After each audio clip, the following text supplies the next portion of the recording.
बच्चे वास्ते मुहम्मद महद बच्चे का नाम 2 क्लास का स्टूडेंट है, दूई च पढ़दा हाले। देख मुंडे दे विच लचक है, कहंदा जमदियां सूलां दे मूंह तिक्के हुंदे आ, जिन्हें कुछ बनना हुंदा लग जांदा पता। मुहम्मद महद लई सारे एक बारी अपना बच्चा समझ के सारे ताड़ी मारो। मुहम्मद महद हासिलपुर तो, और ये बच्चे की वैसे भी हौसला अफजाई करो जेड़ा कर सकता जनाब। चौधरी अकबर बहराम साहब लैलपुर तो, मियाँ काशिफ साहब, मोहम्मद इरफान चौहान साहब, मियाँ कंवर साहब जनाब मेरे शहर तो मेरे वीरे जनाब सारे इन्होंने जिया आखदा मैं जनाब SKS हाउस वाले गुजर बरादरान दे उचे आए हाय है जी। अब बच्चे दा ताड़ियां मारो यार मुंडे वास्ते, देख जरा जी। शेर मुहम्मद महद हासिलपुर तो 2 क्लास का स्टूडेंट है। यह बच्चा जेड़ा थोड़े सामने परफॉर्म कर रहा है इस वेले, ये बच्चा फैसलाबाद भी इकबाल स्टेडियम च भी इन्हें परसों फाइनल दिन परफॉर्म किया, जिहदे साडे पाकिस्तान दे बड़े टॉप दी टीमां चले तगड़ा कबड्डी मैच फाइनल होया और बहुत बच्चे दी बहुत अच्छे भी। चौधरी साजिद गुजर साहब इस वे पूरा सत्कार जिवें देने का हक है इवें बच्चे नूं मान सत्मान देंदे होए चौधरी साजिद गुजर साहब, चौधरी इनायत मीरा गुजर शेखपुर जनाब इस वे पूरा बच्चे नूं प्यार भरी देंदे होए चौधरी इनायत मीरा गुजर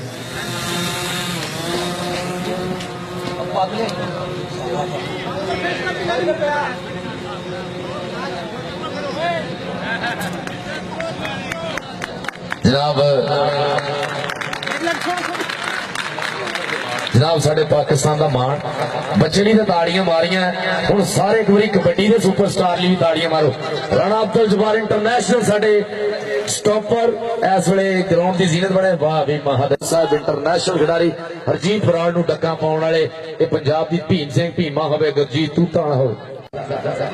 अच्छा जी, चौधरी इनायत मीरा गुजर और चौधरी नसूल्ला पट्टी शेखपुर वाले जनाब बहुत ही ज्यादा प्यार प्रीता करते हुए इस वे चौधरी इनायत मीरा गुजर आए है जी। अब बचेरा और चौधरी फकीर हुसैन गुजर साहब भी जनाब इस वे नोटा की बारिश करते हुए इस बच्चे तो जनाब चौधरी इनायत मीरा गुजर साहब, चौधरी नसूल्ला पट्टी शेखपुर वाले इस वे बाबा जी सादक गुजर साहब और चौधरी साजिद गुजर साहब इस वे इस बच्चे पूरा मान सत्मान देंदे हुए ये बच्चे इस तरह प्रमोट करने का हक है।